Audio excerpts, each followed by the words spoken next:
Ready?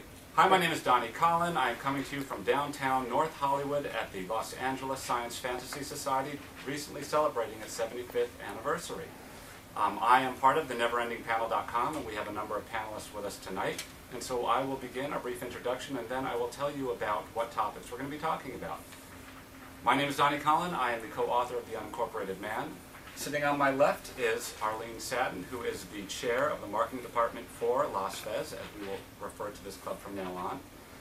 To the left of Arlene is James Kerwin, who is the director and writer of Yesterday Was a Lie, starring Chase Masterson of DS9. James, who else? Peter Mayhew. Peter Mayhew from Star Wars, thank you. John Newton, Kipper Brown. Superboy, yeah. That's right. And to the left of James is Eitan Collin, my brother and bane of my existence often, and co-author of The Unincorporated Man. So tonight's topics, let's just get to it. We picked basically 3.5. We're going to wide range on them, but I'll let you know what they are, and then we'll see what happens. So the first one is, does Spock respect Kirk? Okay, so let's just think about that for a second.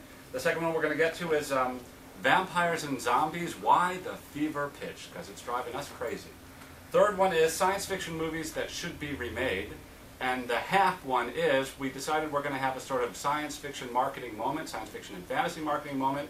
This week brought to you by us, but we would like you to write in and come up with your own suggestions. So we thought of a, how do we put this? A Han Solo frozen in carbonite etched glass shower door. And the big advantages are towel 1, towel 2, and without getting too graphic, back scratcher.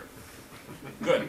So, moving on, let's start with, does Kirk respect Spock? I'm going to open it up to the panel. If you want to grab your time, I'm not going to go one in the order. You're going to start, and I might interrupt you. Hell no. Wait, was it does Kirk respect Spock or does Spock? Oh, good one. Does Kirk, I reversed it. Good for you. Does Kirk respect Spock? Nope. I think Kirk actually enjoyed beating the hell out of Spock, especially in that 1960s psychedelic one where the plant got them all stoned and happy. Come on, what was that referring to? But you'll notice the only way for them to get out of it was for them to get angry and mean and unhappy and upset, and Kirk loved goading him and just, come on, you saw there was joy there. Of course, to be honest, Spock enjoyed beating the crap out of Kirk, too. I think it's all about their friendship. And if you don't have respect in your friendship, then, you know, what do you have? So if he's goading him and teasing him, I think it's all part of the get a rise out of Spock thing. So, yeah, I do believe he respects him. James? Are we talking Shatner Kirk or Chris Pine Kirk? Ooh, he even knows the actor's name, which is incredibly impressive, I might add. You know what the thing is Chris Pine did such a good job of being a Shatner, they're almost one and the same in terms of, in my personal opinion, which you'll get in a second, as if you hadn't already guessed, whether or not he respects him or not. But you can pick whichever one you want. Yeah, they're different stories. They're different stories. Right, but the James T. Kirk still stays the same in essence in both of them. He's just younger and brasher with a little more energy in the new movie. So the question still remains, does he in the new movie respect Spock, and did he in the series respect Spock? I'm not sure he respects him very much. I would say he respects him far less than the new movie. Just, Why do you think he respects him less than the new movie?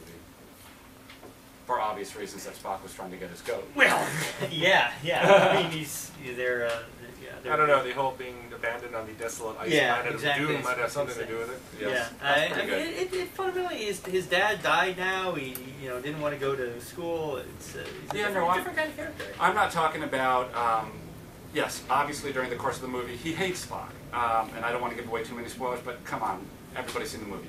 And if you haven't, see the movie. Why not? No, I'm talking about towards the end when they're all getting into their kumbaya love fest. Do you think there really is a respect there, or is it the beginning of what I suspect is, I respect your job, but not necessarily you, as long as if you give me the limelight, I'm good.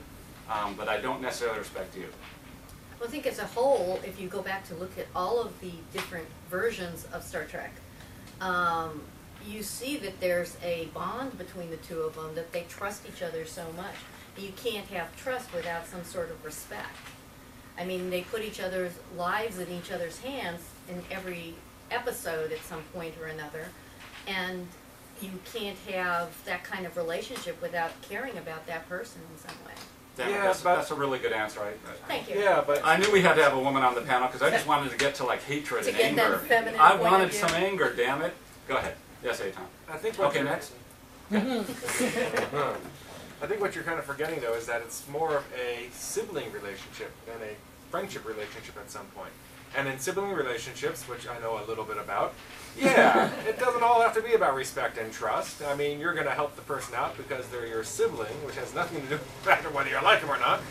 And I think when you hear, especially in the TV show, you see a lot more of the sibling aspect of it. Whereas you're kind of happy when their sibling falls down. You'll help them up. You'll make sure nobody else hurts them, but you don't have to see them on the top all the time. And you do see a bit of that with the old Kirk and Spock relationships. Yeah, I think that you're right that he respects him because they've had this journey together, and certainly through the movies he grows as he gets older. They're more willing to show his sort of love for Spock and Yeah, movie Kirk was different. movie Kirk was different. I think TV we can show. all agree movie Kirk was different.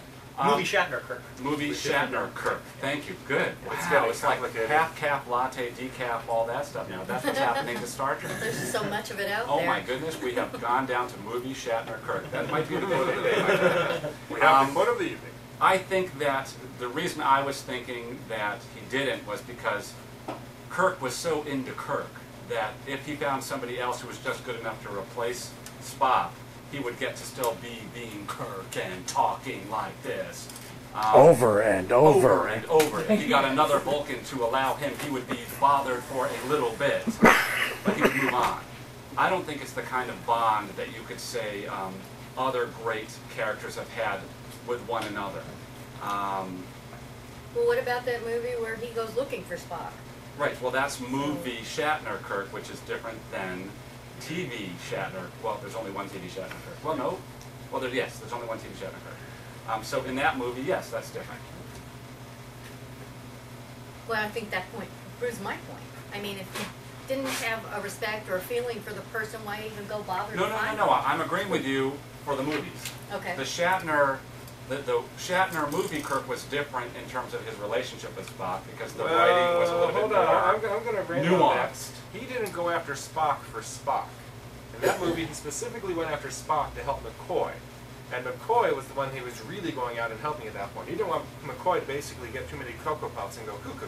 The reason he actually That would be Right. All right, what about the episode where Spock loses his brain and all he's left with is his husband? we don't believe that episode ever existed. Yeah, exactly. What My answer as well. episode was that? That episode does not, yeah. Okay, well, it's still out there. People still watch This it, isn't the so- episode you're looking for. Okay, well I think we beat that Spock to the ground.